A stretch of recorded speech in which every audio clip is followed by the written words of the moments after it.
Hello and welcome to the Growing Green podcast. Your host, Jeremiah Jennings, is the owner of Growing Green Landscapes in Birmingham, Alabama, and has a passion for growing the entrepreneurship community for those who are young in business.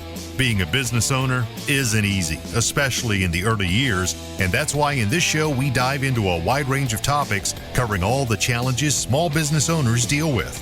Even if your company is generating $1 million or more, the stories from our great guest and Jeremiah's own firsthand experiences will propel your business forward. And now, here's your host, Jeremiah Jennings. What's going on, everybody? Thank you so much for tuning in to another episode today here on the Growing Green podcast. This is your host, Jeremiah Jennings, and I am super excited to come to you today with another fresh new episode for you. Thank you for listening and tuning in and making us a part of your day, whether it be morning, evening, afternoon, whenever it is. Hope you guys are doing well, just out there rocking and rolling and heading into the winter. Man, it's crazy. This time of year is already here. Guys are out plowing snow. We're down here in the south just still picking up leaves slowly but surely. Work's slowing down a little bit, but still got some landscape jobs coming in, fitting some tail end finishing touches on some Christmas lights. And it is just it's been a banner year. It's been an awesome year for us here at Growing Green. We've learned a lot. We've had a lot of ups, a lot of downs as well to go along with that. But it's been one that I would not take for granted. I've learned so much from this year and this season, and it's taught me a lot about being a business owner. And this is not going to be a super long show, guys, but I think we're just going to dive in here. And it's not even where I was planning on going, but I have these thoughts run through my head of, what does it look like to own a business? And what does it look like to grow? What does it look like to learn? And it's not easy. So if you listen to the show for any length of time and you've heard me speak on this before, like, it is not easy. It is never easy. There are some times where it's easier than others, or there's some times when it's not as bad as it could be, but it's generally never easy. And that is just what you sign up for, to be the entrepreneur. And when you scale, and people say, well, when you scale and you can be sitting on the beach, like, I was listening to a podcast with on the Green Grind with Corey Ballard and Leroy Maines and Sam Gimbel, and they were saying, like, the people that they know that have done that have gone and ran off and not been present in their companies in the day-to-day, well, not necessarily the day-to-day, but not been present in their companies just as the visionary, the leader, things like that, their companies suffer, and their companies see the result negatively of them not being there. And so even as you scale, you do have other problems. It is still hard. There are still things that make it not easy, and you're still having to create a vision and help the team fulfill that vision and make sure everyone is doing it efficiently and effectively, and you're still growing along the way. So at all levels of business, it's never easy, I would say. Now, have I reached the $1 million, $2 million mark? I have not. But I have talked to people that have pretty extensively, and I think I could stand firm in saying that statement is probably true. It's really never easy. So you need to know what you're signing up for if you're looking to go into business for yourself. Maybe this is you got a side hustle, and 2024 is going to be your year.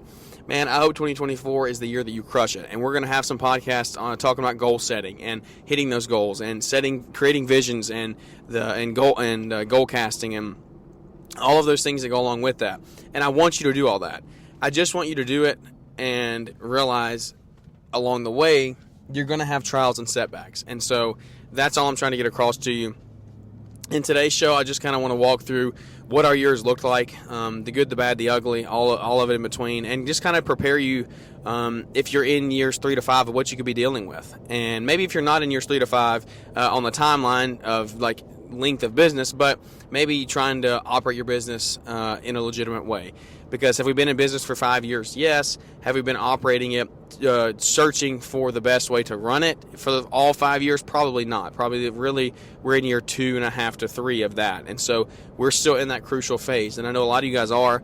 And so I hope this brings some value and resonates with some of you. But starting off, I would say this year has been one that taught me a lot from a leadership point of view, from a point of trying to work myself out of the field, but also retain quality control and also create vision for my guys and my team that we're trying to build. And so I would say back in February, we were offered a guy that wanted to come work for us. He had an amazing attitude, like perfect employee that you could ask for, and it was a big risk. Like this was February, we were not in a place financially to take him on. Spring rush had not hit yet, and so I was like, because we'd already had another guy that we kept on full time all winter, and I was like, I don't know, but I made that decision, just go ahead and do it, because it seemed like one of those opportunities that you couldn't pass up. And so we did that. We made that decision, and he was awesome. Everything, like I said, family friend. I knew him from church that we went to.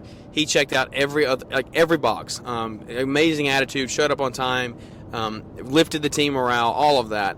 But he struggled with the actual physical labor part of the job, and so that was a hindrance and a setback. So he stuck around for about 2 months, 2.5 months, and then I was about to the point where I was going to have to part ways. He decided he wanted to part ways as well. So mutual agreement, mutual ending, everything was good there.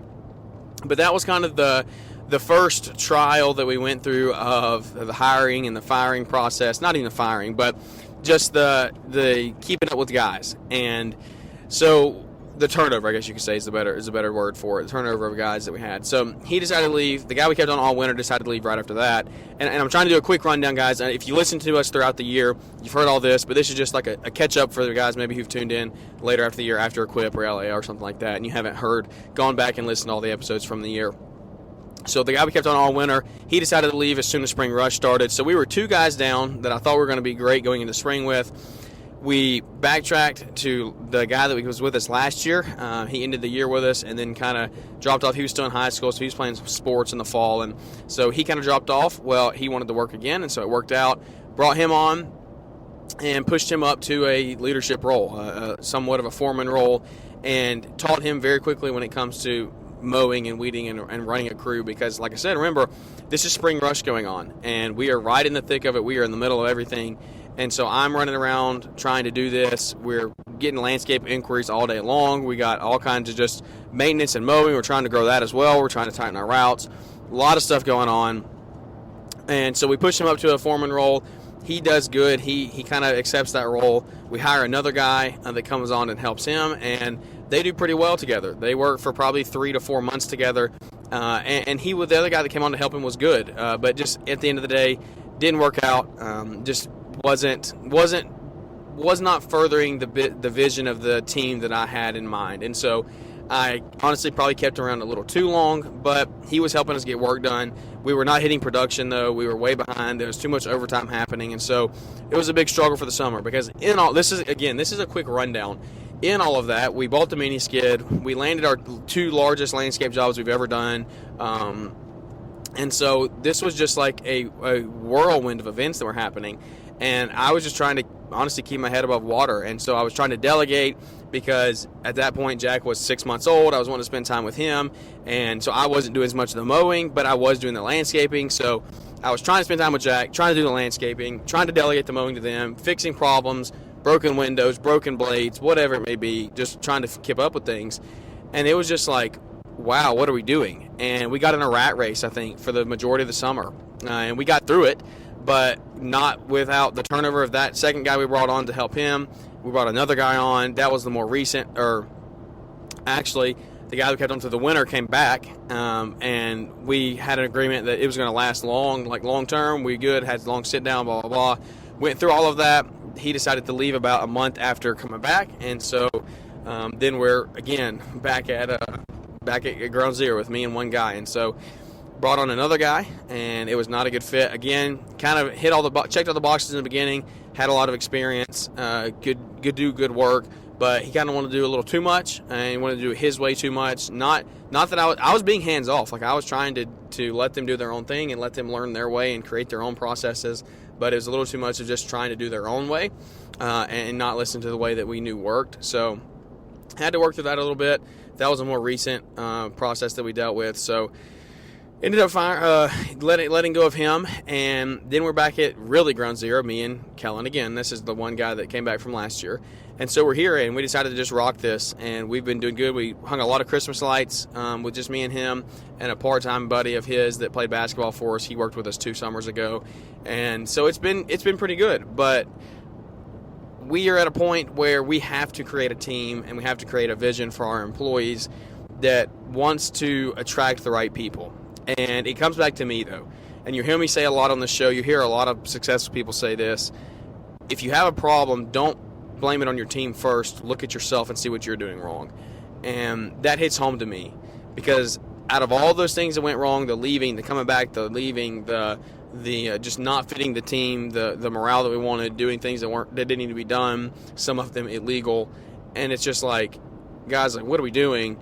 That comes back to me, though, because I didn't hire correctly. I did not put the right processes in place when I needed to make sure and vet them correctly. So I've learned a lot from this summer as far as just reading people, and I hope and pray that it helps me going into 2024 with the vision of, hey, we're going to build a really, really good team this year, and we're going to kind of I want to grow our maintenance, but I really want to maintain and build a really solid team around it. And if we get that team in place and we get things firing on all cylinders and we get that leadership role in place, then I want to start scaling a little bit more there. And so we're trying to create that vision. We're going to talk about some goal setting, like I said, here in some future shows. But this whole year has taught me a lot about just, like I said, handling people. And if you're in that boat of, when do I hire my first right-hand man? That's a question we get a lot. And if you're listening to this, you're probably like, oh my gosh, I do not want to go through all that. Like, that's way too much. Guys, that was a lot. It was a lot. It was a hard year. It was a lot of stress in that. But I'll tell you what we did. It taught me how to delegate. It taught me, because I was tied up on landscape jobs. There were weeks that I did not touch a mower. I did not go to a yard because I was on 2-week-long landscape jobs. And I was hitting deadlines because we were booked 4-6 weeks in the summer. And that forced me to trust them. Even though they weren't the right fit long-term for our company, it forced me to trust them and put things in their hands more. And by doing that, we got work done, and it also trained our customers to realize that I'm not going to be there on every single yard. And I'll just be honest, if a lot of our customers have stuck through us this year with the turnover that we did have, things like that, like, they're probably going to stick with us in the long run. It's going to weed out those first couple of weeks of you trying to get out of the field. The ones that just drop you because you're not there, it's going to weed those out. And those are the ones you probably want to get rid of anyway if they're just going to fire you over something that simple. But it's taught me, like I said, how to delegate. And so at the end of the year, at the end of the day, whatever you want to call it, we got the work done. We kept our customers. We might have lost 5 to 7 customers all year.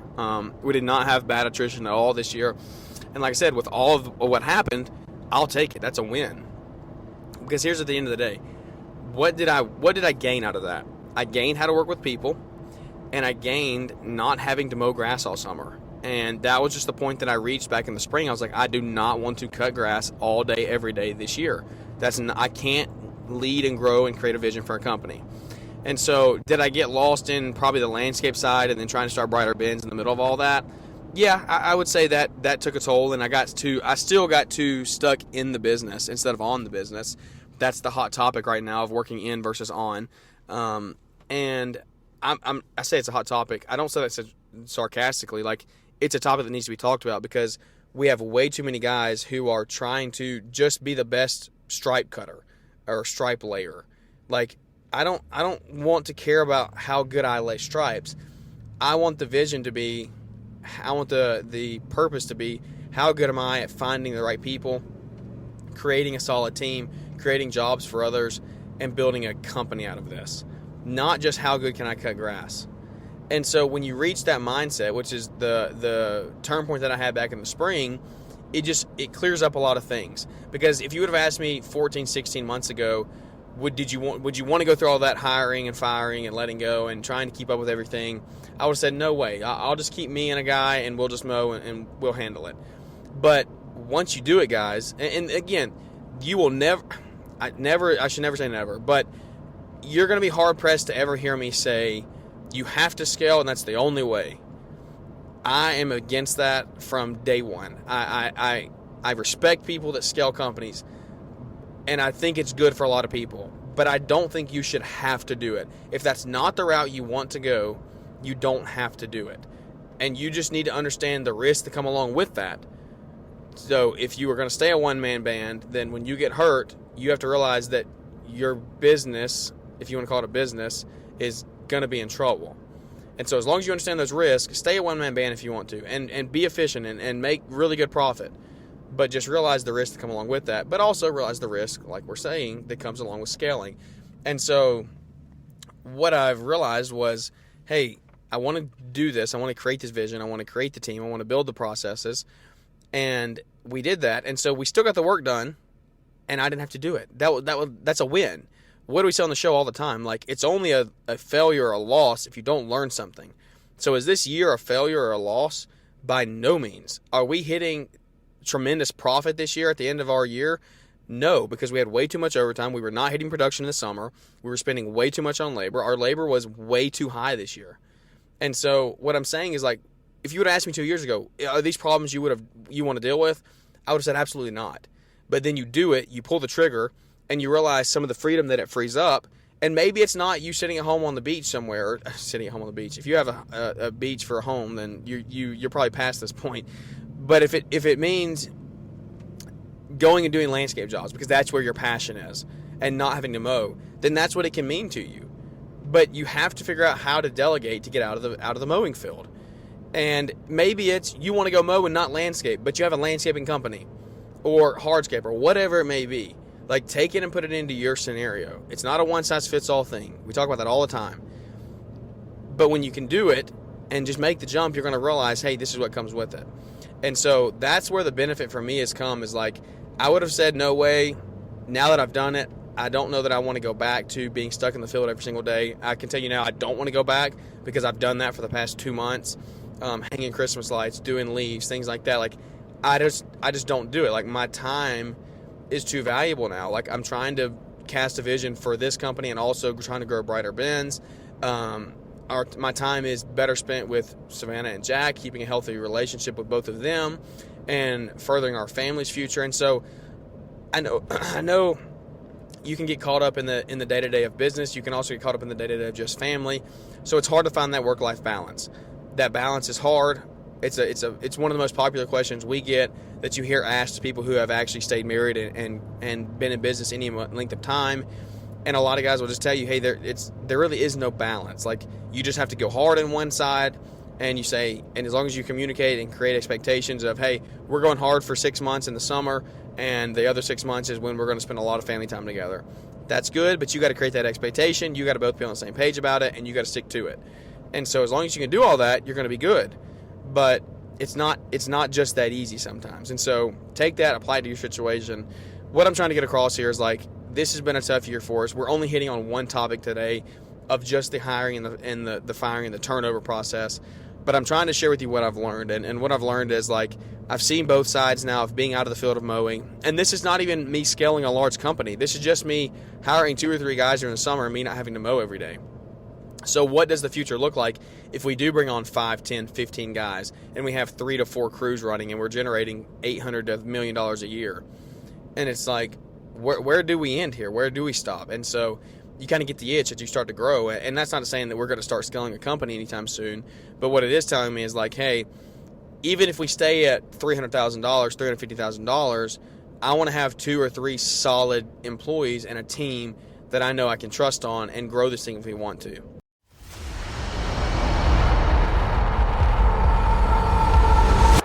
Oh, God. I'm going to have to shovel. I don't even have a snowblower. Nobody to plow me. Oh, my God, and the neighbors suck. They don't help. Oh, my God, what am I going to do? Do you want to keep the cash flowing this winter? Head over to L'EntrepreneurAcademy.com and check out all of Brian Fullerton's new courses and powerful resources to get you cashing in on that white gold through plowing snow. The Snow Plowing Training Course is easy to understand, and you'll learn what it takes to do the job effectively and how to bid, price, and estimate snow plowing for both residential and commercial properties. L'EntrepreneurAcademy.com has 3 new resources to take the hassle and guesswork out of securing your snow removal jobs, plus there's eye-catching marketing materials that can help you secure new clients quickly. Ready to crush the snow game this year? Visit L'EntrepreneurAcademy.com or use the link in the podcast description. And so what I'm telling you is back to what I said 10 minutes ago. If you're at the point where you want to hire that first guy, you're going to just have to do it. You're going to learn along the way. And so I hope that you can get around people who have hired and fired and learn some advice, take some advice from them, take some key points that they have gone through in their business and implement them in your process of hiring, and look up hiring processes, look up how to vet people. Like there's a community out there that's willing to help you. You just got to ask the questions. And so I hope you can do that, but also don't get caught up on hiring the perfect person the first time, because it's never going to happen. Again, I shouldn't say never. It's rarely going to happen. You're going to be very hard pressed to find your perfect guy that's going to stick with you for 15 years on your first try. And so as you hire, you just have to learn along the way. You have to have takeaways from each interaction you have. A lot of mine are, you can't get too close to your employees, and you can't try to pull them out of something that they've dragged themselves down into. Even if it wasn't their decisions, maybe they've been put in that position of just their life in general. You can't be their savior. In the world of Christianity, the whole world should be about Christianity. That's what our number one goal is here on earth, is to share the gospel. But in the faith, maybe you're not a person of faith or something like that, but in this world, in this faith that we all trust and believe in, there is a common topic that goes around of good rarely brings bad up. Bad usually brings good down. And so do you totally cut off bad and do you sever it? Not initially, no. But you have to learn where to find a fine line of hanging out with that person too much or being around that too much, because usually bad brings good down. And so you have to look at that when you're trying to hire somebody into your company. If they come in with a lot of baggage, with a lot of errors and mistakes and just a lot of things that they're bringing into your company, a lot of personal life problems, I'm not saying don't give them a chance. I'm just saying make sure you have them on a really thin leash and make sure you know how to cut it off. Because if you don't know how to cut it off and you let it go on too long, it's going to affect the culture of your other guys. We had that happen this year. Like I'm saying, I'm speaking from experience. I'm speaking from experience of we had this happen in our company. And so when one person gets away with something or brings something in and thinks it's okay to do, then the other person that they're working with, or the other two people they're working with, is going to say, well, why can't we do it? And then maybe they're not doing what that person's doing, but they're going to start doing their own wrong or their own slacking. And then you can't say anything to them because the person you hired is slacking or doing wrong. And so you gotta remember all that when you make these decisions in hiring.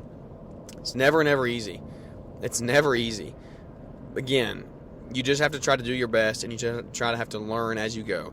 And so I hope that brings some value to you. It's a shorter show on your Wednesday here to get you through the week, but I just want to get the point across. This is a very pivotal time. If you're looking to hire your first guy in spring, you just got to do it. You got to pull the trigger. You want to vet. You want to do all these things. And I'm not saying don't do it. I'm just saying you have to realize you're not going to find the perfect one. Pull the trigger. If they mess up, then guess what? You let them go and you go find somebody else and you work through it and you learn along the way. But if you're looking for a guy in the springtime, starting March 1st, you need to be looking within the next month. You need to be running some campaigns on a LinkedIn or a ZipRecruiter or whatever it may be for you.